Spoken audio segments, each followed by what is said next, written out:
झारखंड में आदिवासी और कुर्मी संगठन आमने सामने खड़े दिखाई दे रहे हैं। कुर्मी समाज की ओर से झारखंड हाईकोर्ट में कुर्मी को आदिवासी का दर्जा देने के लिए याचिका दायर किया गया है। कुर्मी संगठन द्वारा आदिवासी सूची में शामिल करने की मांग को लेकर आदिवासी समाज में जोरदार आक्रोश है। आदिवासी नेता शशि पन्ना ने आज प्रेस क्लब में प्रेस कॉन्फ्रेंस पर कुर्मी संगठन की मांग का विरोध किया।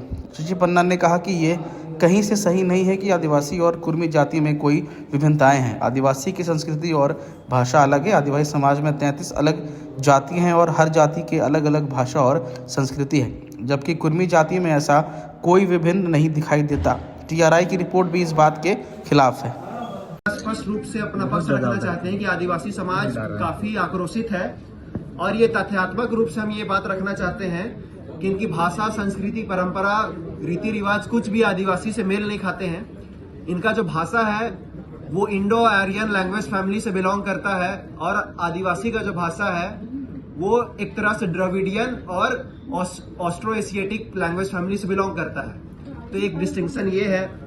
दूसरा, आप देखिएगा लोकुर कमेटी का जो रिकमेंडेशन किया गया था, जो 5 क्राइटेरिया जो होना चाहिए आदिवासी में, उसमें से किसी में भी मेल नहीं खाता है। और ये टीआरआई द्वारा भी रिपोर्ट दिया गया है 2004 और 2020 में भी।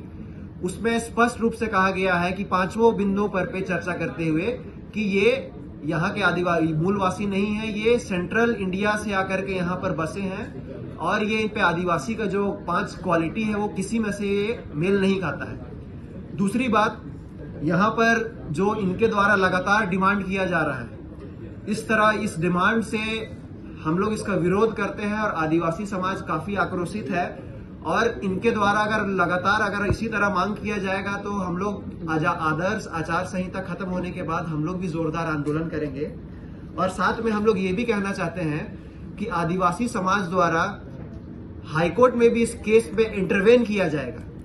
और कुछ पिछले साल का ये मीडिया में ही ये रिपोर्ट आया था, जस्टिस DY चंद्रचूड़ द्वारा ये बयान दिया गया था कि high court does not have power to direct changes in scheduled tribe list. ये chief justice of India DY Chandrachud द्वारा कहा गया था और उन्होंने वर्ष 2000 का एक कॉन्स्टिट्यूशनल बेंच का जजमेंट को रेफरेंस लेते हुए कहा था। तो हम लोग इसी आधार पर हाईकोर्ट में जो इनके द्वारा केस किया गया है उस पर हम लोग इंटरवेन करेंगे और अपना पक्ष रखेंगे और इस केस को खारिज करने के लिए, हम उनके खिलाफ जजमेंट देने के लिए हम डिमांड करेंगे। सारा तर्क जो दिया जा रहा है इनके द्वारा 6 शेड्यूल में शामिल करने के लिए, तो हम लोगों ने कहा कि 6 शेड्यूल में शामिल होने के लिए इकलौता जनसंख्या ही इसका क्राइटेरिया नहीं है।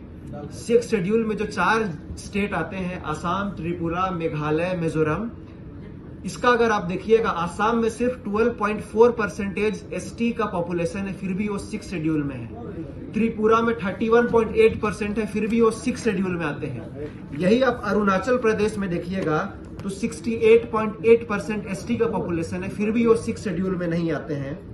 ऐसे कई राज्य, नागालैंड में 94% आदिवासी है, फिर भी वो 6 शेड्यूल में नहीं आते। तो सिर्फ जनसंख्या 6 शेड्यूल में शामिल करने का ये क्राइटेरिया नहीं है। इसके साथ साथ ये इनके कुछ नेता द्वारा कहा, दोनों हाथ में ये लड्डू खाना चाहते हैं। इनके एक नेता द्वारा हाई कोर्ट और सुप्रीम कोर्ट में पिटीशन दायर किया गया था कि इनको ओबीसी का आरक्षण जो दिया जाता है उसकी सीमा बढ़ाया जाए। एक तरफ ये ओबीसी में आरक्षण की सीमा को बढ़ाने की मांग करते हैं, दूसरी तरफ देखिएगा ये खुद को ST का कैटेगरी में शामिल करने की भी मांग करते हैं। तो ये दोनों हाथ में लड्डू चाहते हैं। साथ में आप इनका इतिहास देखिएगा, आज तक जितना भी आदिवासी आंदोलन हुआ है उसमें से कोई भी आदिवासी आंदोलन में ये शामिल नहीं हुए हैं। यहाँ तक कि अभी 2 दिन पहले सरहुल महापर्व था, उसमें भी इनका कोई योगदान नहीं था। न ये सरहुल शोभा यात्रा में शामिल हुए थे, न इनके द्वारा कोई झांकी निकाला गया था। तो ये खुद अपने आप को आदिवासी समाज से दूरी बना करके रखे हैं और अभी जब मांग कर रहे हैं तो ये अपने आप को दिखा रहे हैं कि हम आदिवासी समाज से बहुत हम लोग जुड़े हुए हैं और सामने हैं।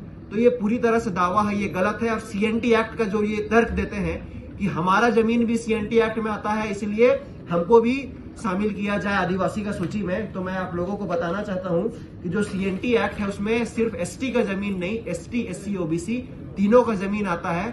32 ST जो कास्ट लिस्ट है, 32 आदिवासी समुदाय को CNT एक्ट में प्रोटेक्टेड दिया गया है।